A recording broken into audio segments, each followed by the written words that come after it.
سلامونه دوستانو. نن موضوع زموږ د ساختماني مواد دي. ساختماني موادو کې به موږ مختلفې برخې لري. ساختماني مواد موږ به ترېنه بحث وکړو. ساختماني موادو کیفیت به موږ معلوموو. په دې باندې به ځان پوه شي د ساختماني موادو کیفیت یعنې څه. اول ساختماني مواد هغه ودانیز ساختماني توکي چې د پلونو پلچکونو ودانیو استنادي دیوالونو په جوړولو کې ترې استفاده کیږي. ټول هغه سټرکچرز چې جوړیږي د ساختماني موادو څخه ترې استفاده کیږي. دغه سټرکچر خپله ساختمان ده، مواد ساختماني شو. دا کاغه ډبره وي، ریګ وي، جغل وي، سیمنټ وي، اوبه وي، سیخ وي. دغه ټول ساختماني مواد او عناصر دي، مواد دي ساختماني مواد نه جوړیږي. اول د ساختماني موادو په برخه کې د ډبرې یا تیږې نه یادونه کوو.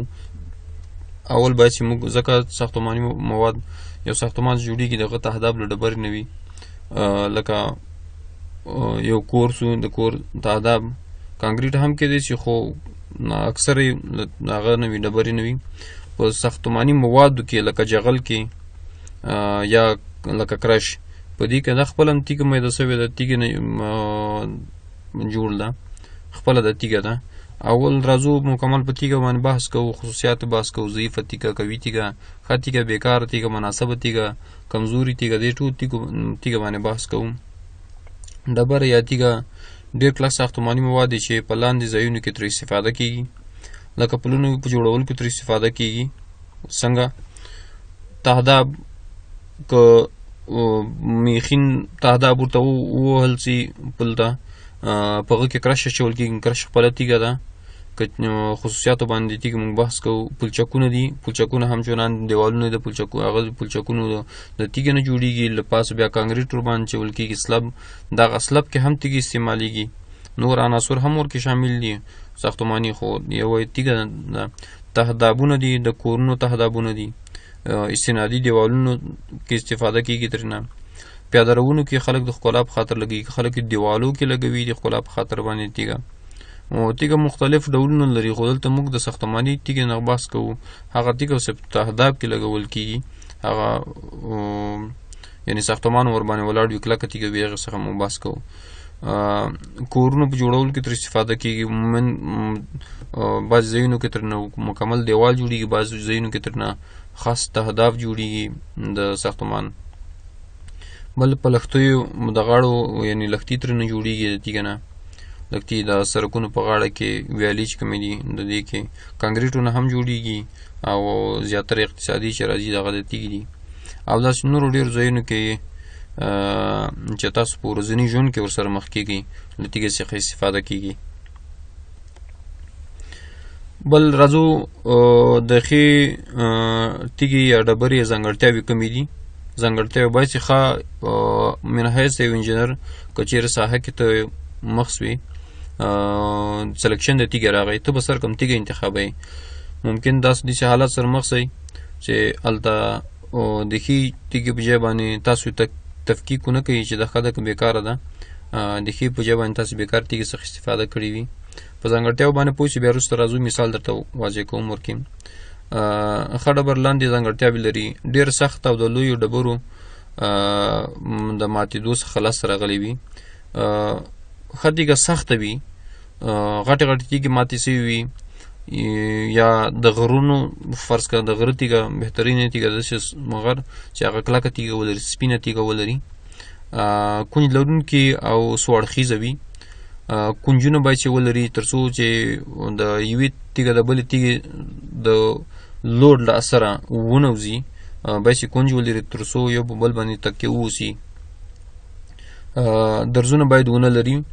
ښه تیږه خاصیت یا دا هم دی چې هغه درز ونه لري. که درز ولري تیږه کمزوري شمیرل کېږي. د ځمکې له داخل څخه لاسته راغلی وي. د ځمکې په سر باید تیږه نه وي پراته، که چېرې له غره نه راخیستل کېږي، که د غره نه تیږه راوړي، سپینه تیږه باید چې راوړي، هغه کلکه وي. او بل که عموماً په ډاګونو کې او یا په خوړونو کې تاسو تیږه ورڅخه راوړئ، باید چې هغه تیږه د لاندې یعنې لمر نه وي وهلي ډېره یخ او ګرمه هوا نه وي ورباندې تېره سوي. د دې د آب و هوا سره د تیږې د کمزورتیا یوازینی لامل د بارانونو د اوبه دي، ګرمي، یخني، د لمر وړانګې دي. د دې له امله تیږه کمزوري کېږي. د څټک وهلو سره لوړ غږ تولیدوي. تاسو که چېرې یو ښه تیږه راوهلی، هغه تاسو په څټک باندې ووهئ. په څټک وهلو سره تاسو به له تیږې نه د څټک آواز محسوس کوئ. یعنې تاسو به داسې فکر وکړئ چې د تیږه د وسپنې آواز کوي، یعنې دومره سختوالی لري. یعنې بهترینه تیږه ده، مقاومت یې زیات وي. د کلکو یا سختو ډبرو وزن زیات وي، دا یو مهمه ځانګړتیا ده. که تاسو د ځمکې د سر تیږه راواخلئ چې هغه درسوي وي، ګرمي وهلي وي، یخ سړې هوا وهلي وي، هغه تیږه د هغې تیږه سره چې د ځمکې له تل څخه یعنې د ځمکې د منځ څخه راایستل سوي وي، د هغې سره په وزن کې مقایسه کوئ، تاسو به وګورئ چې وزن د کومې زیات او حجم د کومې زیات ده.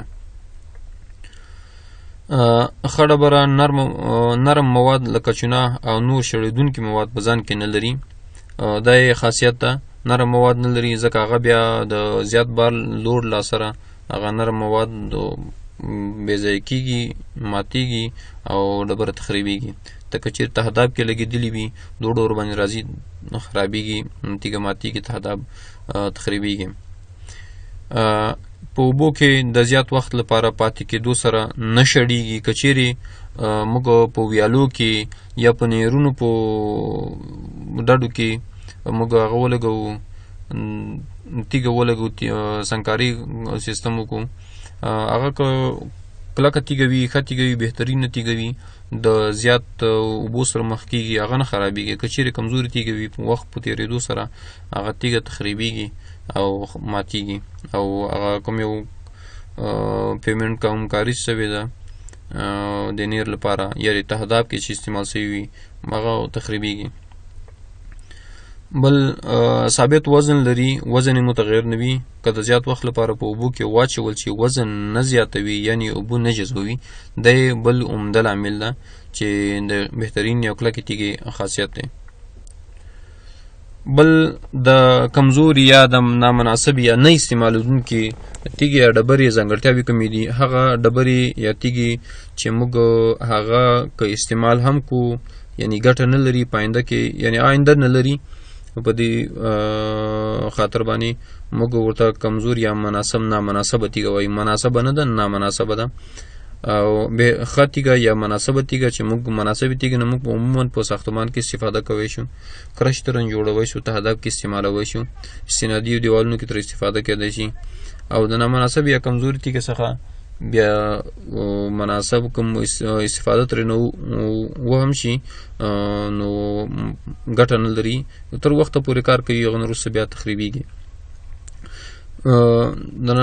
د نامناسبې تیږې ځانګړتیاوې نرم او د لمر له امله ورکې درزونه راغلي وي، د مځکې په سر باندې پرته وي، د لمر وړانګې ورباندې لګېږي، باد ورباندې لګېږي، هوا ورباندې تغییر کوي، کله ګرمي کله یخني، په دې وجې نه هغه کېږي، ماتېږي تیږه، درزونه پیدا کوي. که منځ کې کلکه هم وي، د بار نه کمزوري وي، نو هغه نامناسبه تر استفاده ترې نه شي کوي، هم چې ګټه نه لري. ځینې ډبرې سختې وي خو ګول شکل لري. بعضې خوړونو کې که تاسو وګورئ، اکثر داسې تیږې په خوړونو کې پیدا کېږي د زیړ تیږو د هجوم له امله، یو بل سره د ټکر له امله هغوی د خپل یو کومې څنډې چې د څنډې له لاسه ورکړي وي، اخر په ګول تیږو باندې بدلې شوي وي. هغه تیږې که چېرې تاسو عموما په کچه سړک باندې تاسو غټ موټر د ټیر څخه که چېرې یو کونجداره تیږه لاندې سي، خو ټیر ورباندې نارمل اندازه باندې خیږي، یوې خوا ترې نه کوزېږي. او که چېرې په ګول تیږه باندې موټر وخیږي، هغه یوې ډډې ته ترنه سلیپ کېږي، چې هغه سلیپ کو کسان کې هر څه یو سره همداسې مخې سره یې وهي او هغه شی ویجاړوي. که چېرې دغه ګول تیږه چې ګول شکل ولري دا تیږه موږ په تهداب کې استعمال کو د لوډ دا سره دا لکه د موټر له ټیر څخه چې تختی همداسې په تهداب کې د تیږو له منځ څخه تختی تهداب خرابېږي یا که استنادي دیوال کې استفاده شي که هر ځای کې ترې استفاده شوي وي دا خرابېږي. په ځان کې چونه نور عضوي او نرم مواد لرل باعث که چیرې یو تیږه په خپل منځ کې عضوي او نور نرم مواد ولري یعنی بوټي ورکې راشنه شوي وي د خاورې په خاوره ورکې پرته وي او بوټي ورکې راشین شوي وي هغه په منځ باندې تخریب کړي وي دا نامناسبه تیږه ده. ممکن هغه بل پاس لمر مور باندې لګېږي که چېرته بند په یو تیږه کې بوټی راشین شي په هغه باندې لمر وړانګې هم لګېږي. بوټی راشین کېدل د لمر وړانګې پورې تړل دي خو که چیرې تیږه بوټی ورکې راشین وي او طبعا هغه درزونه هغه تیږه درزونه هم لري. بل په څټک وهلو سره خفیف اواز ورکوي. تاسو ته ما په تیر په خوالي د تیږې کې به تاسو ما ویلي کله چې تیږه تاسو په څټک ووهئ هغه د وسپنې غوندې اواز کوي او که چیرې ښه تیږه که چیرې کمزوري تیږه تاسو په څټک ووهئ هغه داسې خفیف غوندې اواز کوي. یعنې تاسو به داسې فکر کوئ چیرې 2 څټکه نور ووهمه دا تیږه ماتېږي او که چیرې ښه تیږه تاسو په څټک ووهئ تاسو که وایي که همداسې وهئ تاسو به دا فکر کوئ چې دا نه ماتېږي لکه اوسپنه داسې کلکه ده. بل چونه لرونکې ډبرې په اوبو کې شړېږي یعنې که چیرې یو تیږه کې چونه موجوده وي عضوي مواد موجود دي که چیرې دا په تهداب کې ولګېږي له اوبو سره په تماس کې راشي په لښتیو کې ولګېږي په وخت په تېرېدو سره په اوبو کې دا شړېږي او تهداب کمزوري کوي یعنې له منځه هغه ساختمان سټرکچر چې کوم یو جوړ شوی ده هغه تخریبېږي. د ضعیفې ډبرې وزن ثابت نه وي یعنې ثابت وزن نه لري. ښه تیږه قوي تیږه مناسبه تیږه ثابت وزن لري اوبه نه جذبوي. په خوالي کې مو خاصیت ته وویل چې ښه تیږه به اوبه نه جذبوي کمزوري تیږه اوبه هم جذبوي او وزن ثابت نه لري. که چیرې په اوبو کې واچول شي اوبه جذبوي وزن یې زیاتېږي او که چیرې راوویستل شي پیتاوي ته یا لمر ته واچول شي د وخت په تېرېدو سره تیږه وچېږي او وزن یې کمیږي. دغه د تیږې په اړه باندې عمومي معلوماتو د تیږې ښه والی و تیږې بدوالی وي مناسبه تیږه غیر مناسبه تیږه دا مو پېژندل. په راتلونکي درسونو کې به همداسې نورو ویډیوګانو لپاره موږ سره پاتې شئ انشاءالله. تاسو مکمل د ساختماني موادو څخه باخبره وساتو. همداسې زموږ نور کورسونه هم سټارټ کېږي ویډیوګانې موږ اپلوډ کوو مختلف مضامین موږ تاسو ته وړاندې کوو. کوشش وکړئ ټول در سره تعقیب کړئ. مننه.